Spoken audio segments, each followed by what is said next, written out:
আজ সরিষার তেল মেখে নেমেছি তেল সমাজে। সরিষার তেল খাবো কি খাবো না, মাখবো কি মাখবো না, এ বাজারে তেল বস্তি দিব না বউকে দেব, ইত্যাদি।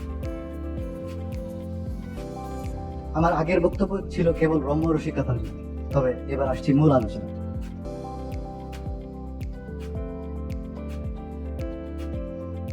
স্বাস্থ্যের জন্য সর্ষের তেল ভালো কি ভালো না, এই তর্ক চলতেই থাকে। সেই তর্ক নিয়ে আমার আজকের এই ভিডিও। আজকের ভিডিওটি ভালো লাগলে এবং আপনাদের উৎসাহ পেলে কোন খাবার খাবো কি খাবো না, আগে খাবো না পরে খাবো, এসব নিয়ে আরো অনেক বিজ্ঞানসম্মত তথ্য নিয়ে আলোচনা করা হবে। Welcome to my be green save green চ্যানেলে।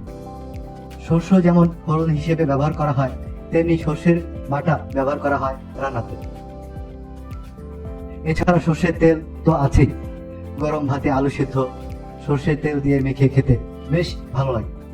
মাছ থেকে মাংস সুস্বাদুভাবে রান্না করতে সর্ষের তেলই ভরসা। যে কোনো সাধারণ পদকে অসাধারণ উন্নতি করতে পারে খাঁটি সর্ষের তেল।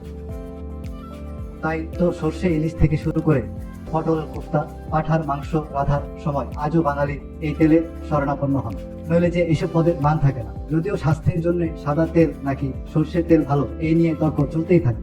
সর্ষের তেলের মধ্যে থাকে ওমেগা 3 ফ্যাটি অ্যাসিড, সেই সঙ্গে থাকে অ্যান্টি অক্সিডেন্ট। তবে প্রয়োজনের তুলনায় অতিরিক্ত সর্ষে খেলে সেখান থেকেও শরীরের ক্ষতি হতে পারে। কিছু ক্ষেত্রে শরীরের জন্য একেবারে মারাত্মক হয়ে ওঠে। আর তাই নিয়মিত সর্ষের তেল খাওয়ার আগে এইসব পার্শ্ব প্রতিক্রিয়া সম্পর্কে অবশ্যই জেনে রাখুন। সর্ষের তেলের মধ্যে থাকে ইরোসিক অ্যাসিড, যা ফুসফুসের ক্ষতি করে।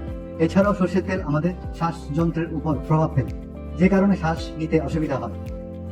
ন্যাশনাল লাইব্রেরি অফ মেডিসিনে প্রকাশিত একটি সমীক্ষা অনুযায়ী সর্ষের তেল দীর্ঘদিন ধরে খেলে সেখান থেকে ফুসফুসে ক্যান্সারের সম্ভাবনা থেকে যায়। এছাড়াও সর্ষের তেলের মধ্যে থাকে সায়ানাইড। দীর্ঘদিন ধরে সর্ষের তেল খেলে সেখান থেকে কিডনি হার্টের উপর প্রভাব পড়ে। ফলে একটানা খেলে কিডনি হার্ট কমজোরি হয়ে পড়ে।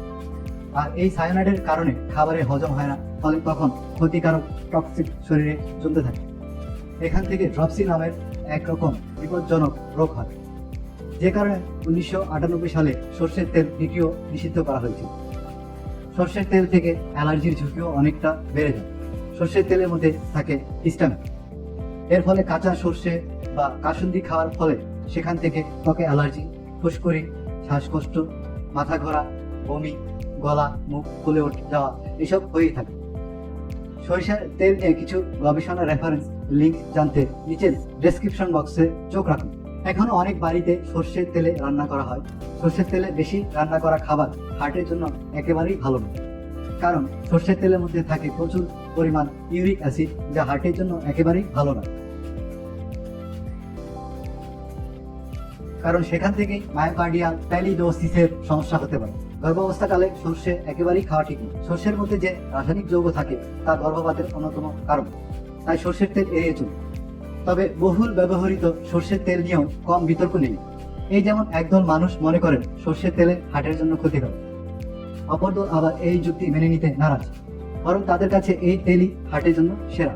তাই এই দ্বন্দ্বের অবসান করার লক্ষ্য নিয়েই আজ আমরা জানবো কলকাতা শহরের হার্টিস্ট হাসপাতালের কার্ডিওলজি বিভাগের ডাইরেক্টর ডাক্তার শুভানন রায়ের মতামত।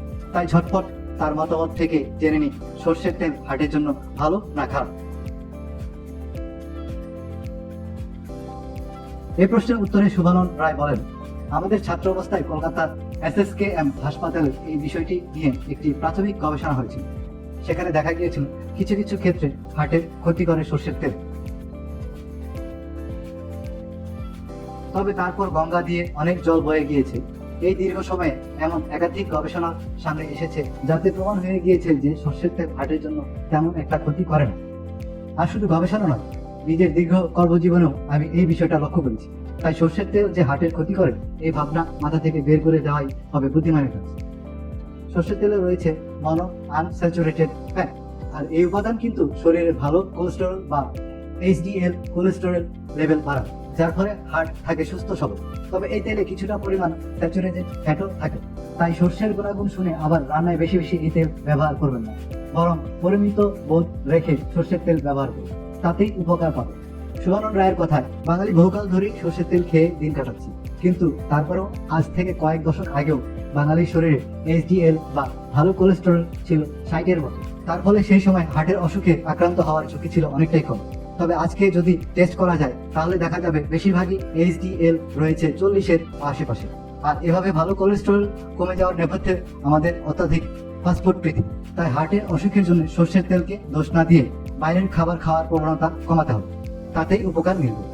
সরিষার তেল নিয়ে কিছু গবেষণার রেফারেন্সের লিঙ্ক জানতে নিচে ডেসক্রিপশন বক্সে চোখ রাখুন। Thanks to all from big green সেভলি।